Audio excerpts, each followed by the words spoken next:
हिमाचल प्रदेश में जिस तरीके से जो बरसातों का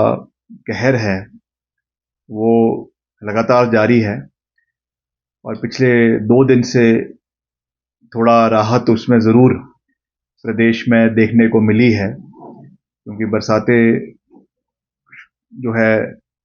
रिसीड करने का अब प्रोसेस आने वाले समय में शुरू होगा। तो उस दृष्टि से हम पूरा प्रयास कर रहे हैं कि प्रदेश में जितने भी हमारी सड़कें हैं उनको हम लगातार उसकी मॉनिटरिंग कर रहे हैं और लगातार उनको खोलने का पूरा प्रयास किया जा रहा है। आज भी मैंने सुबह जो हमारे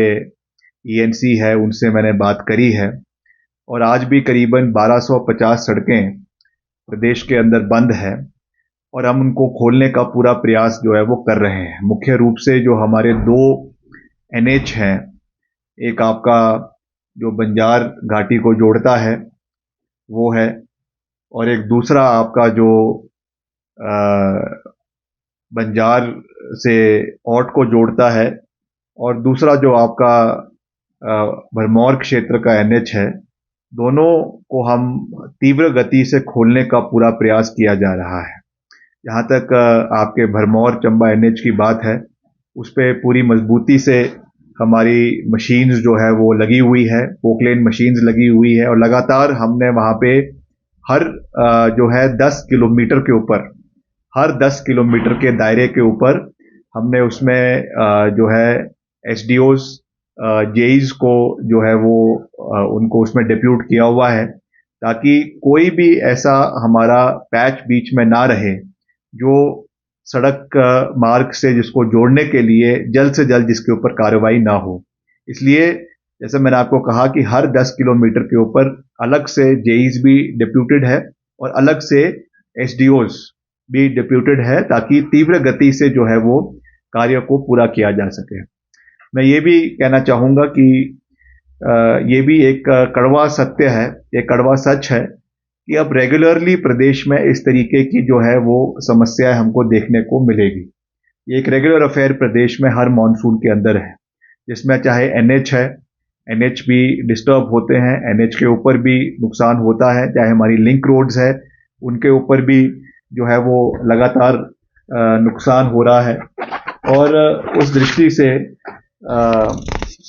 जो है हम ये पूरा प्रयास कर रहे हैं कि प्रदेश के अंदर,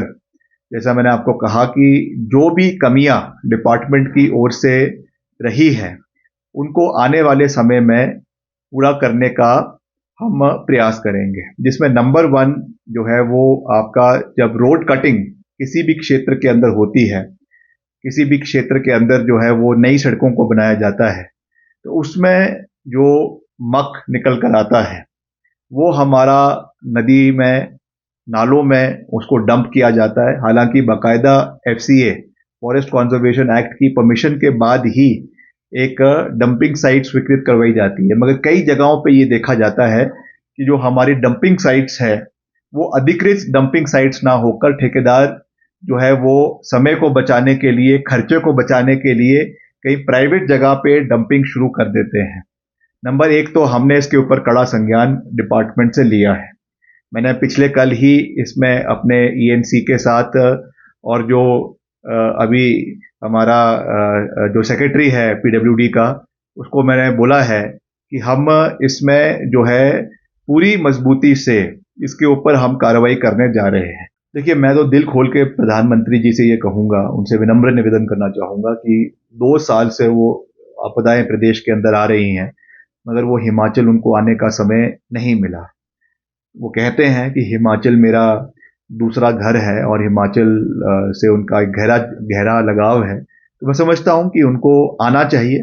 देर आए दुरुस्त आए, मगर ज़रूर उनको देश में, प्रदेश में आना चाहिए। उनके सभी सहयोगी यहाँ पर हैं, उनके जो राष्ट्रीय अध्यक्ष है, भाजपा के केंद्रीय मंत्री है, उनको यहाँ पे लेके आना चाहिए। जो वास्तविक परिस्थितियां हैं प्रदेश के अंदर, जितना नुकसान हुआ है, जिस स्तर का हुआ है, उसकी जानकारी आदरणीय प्रधानमंत्री जी को देनी चाहिए और प्रधानमंत्री जी को भी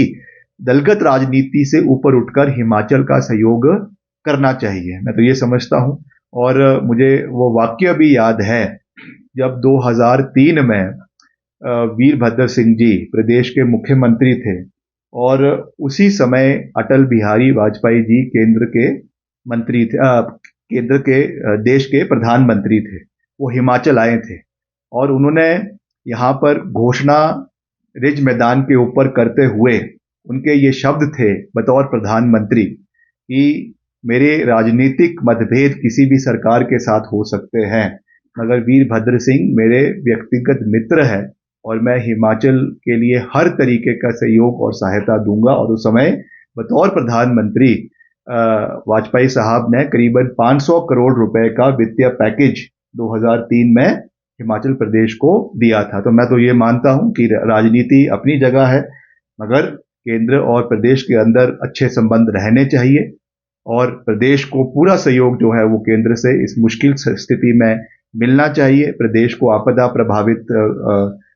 जो है वो घोषित हमने विधानसभा के अंदर किया है राज्य की ओर से, मगर केंद्र की ओर से भी हिमाचल को राज्य जो है वो आपदा प्रभावित राज्य घोषित होना चाहिए और जो भी उस तय मापदंड के अंदर जितना भी पैसा हिमाचल को केंद्र से मिलना चाहिए वो जरूर मिलना चाहिए, ताकि हम पुनर्निवास का कार्य आने वाले समय में प्रदेश में पूरी मजबूती से कर सकें।